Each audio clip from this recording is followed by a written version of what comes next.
Alam nyo ba na sa halagang 199 pesos lang ay makakapag-samji ka na? Napakamura lang, di ba? Pero yung lasa ay talagang panalong panalo. Napakasasarap nga ng mga flavors ng meat nila. At ang isa sa pinaka nagustuhan ko nga itong kimchi rice nila, nag-quality. So, ayun mga katrops, bago nga ang lahat, syempre, ayan, tatawid na nga muna kami dito sa may kalsada para pumunta nga doon sa may sasakyan. Bale, ngayong araw kasi yung uwi ng auntie ng aking malabs at yung pinsan nila. Kaya naman bago nga daw sila umuwi ng Maynila, ay papasyal nga daw muna sila doon sa Bigan. At doon na nga din daw sila bibili ng mga pampasalubong nila. At dahil nakarating na nga kami dito sa market ng Bigan, kaya naman, ayan, ang inyong katrops, hilong-hilo. Medyo hindi kasi ako sanay sa biyahe, kaya naman yung ano ko dito, parang nasusuka nga ako. So, nung medyo okay na nga ako, kaya naman pumunta na nga kami dito sa may bilihan ng mga longganisa at bagnet. Abay grabe, tingnan nyo naman yun, no? Talaga namang napakasarap niyan imukbang. Yun nga lang, wala tayong may bili, kaya naman hanggang nakaw tingin na nga lang tayo. At dahil nagugutom na nga kami, kaya naman pumunta na nga kami dito sa may Sangyupan. At dito nga namin napiling kumain sa Samgyup Jebalay.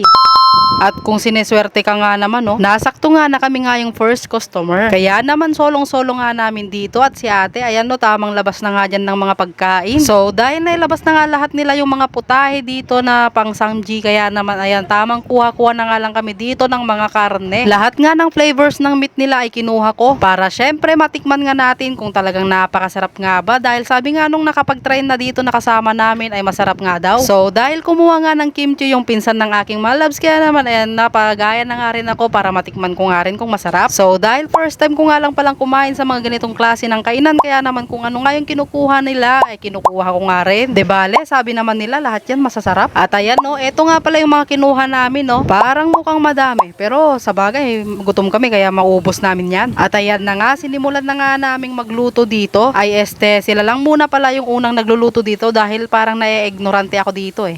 Ewan ko ba, marunong naman ako magluto pero parang ayaw kong subukan nung una. Kasi nga natatakot nga ako magkamali, charis. Pero nung ano naman, sinubukan ko naman na at ako na nga yung nagluluto. Tapos ayan, nung may naluto na nga, kumain na kami dyan. At galit-galit na nga muna kami dyan dahil talaga namang nagugutom na kami. Dahil sa gutom, hindi na nagpapansinan. Ayan, kung napapansin nyo mga katrops, kaunti nga lang yung kinuha kong kimchi rice. Syempre, sinadya ko talaga yan para mas maparami ako ng kain sa karne. Kasi kapag binanatan mo sa kanin, ay naku, talagang mabubusog kagad yan. At tinikman ko na nga din pala itong pansit nila na kulay black. Hindi ko kasi alam kung anong tawag dito, kaya naman pansit na black na lang. Yung lasa nga niya ay nag-aagaw nga yung tamis at alat. At gaya nga nung sinabi ko sa intro mga katrops, ang pinaka nagustuhan ko nga dito ay yung kanilang kimchi rice. Siguro dahil mahilig ako sa maanghang, kaya naman talagang nagustuhan ko nga ito. At double okay nga ito sa akin. Tsaka yung lasa nga ng mga meat nila ay naku, talaga namang napakasarap. Hindi nga siya yung parang sobrang tamis na parang mauumay ka agad. At sa halagang 199 pesos mo nga ay talagang masusulit mo na nga. Dahil meron ka nang pagpipilian na 3 flavors ng meat nila, tapos meron pa yung atay ng baboy. Tsaka marami ka pang pagpipilian na mga side dishes nila. At yung sa kimchi naman nila ay naku, talaga namang swak na swak lang yung lasa. Pati yung pansit at itong kinakain ko ay approve din talaga yung lasa. Kaya naman sa mga taga-vegan dyan ay puntahan nyo na nga rin ito dahil talaga namang sulit na sulit nga yung pera nyo dito. At ayan, dahil lumabot ka nga sa part ng video na to ay baka naman pwedeng pa-comment nga dyan kung taga saan ka at kung anong oras mo nga ito napanood. At huwag nyo na rin kalimutang mag-like and share.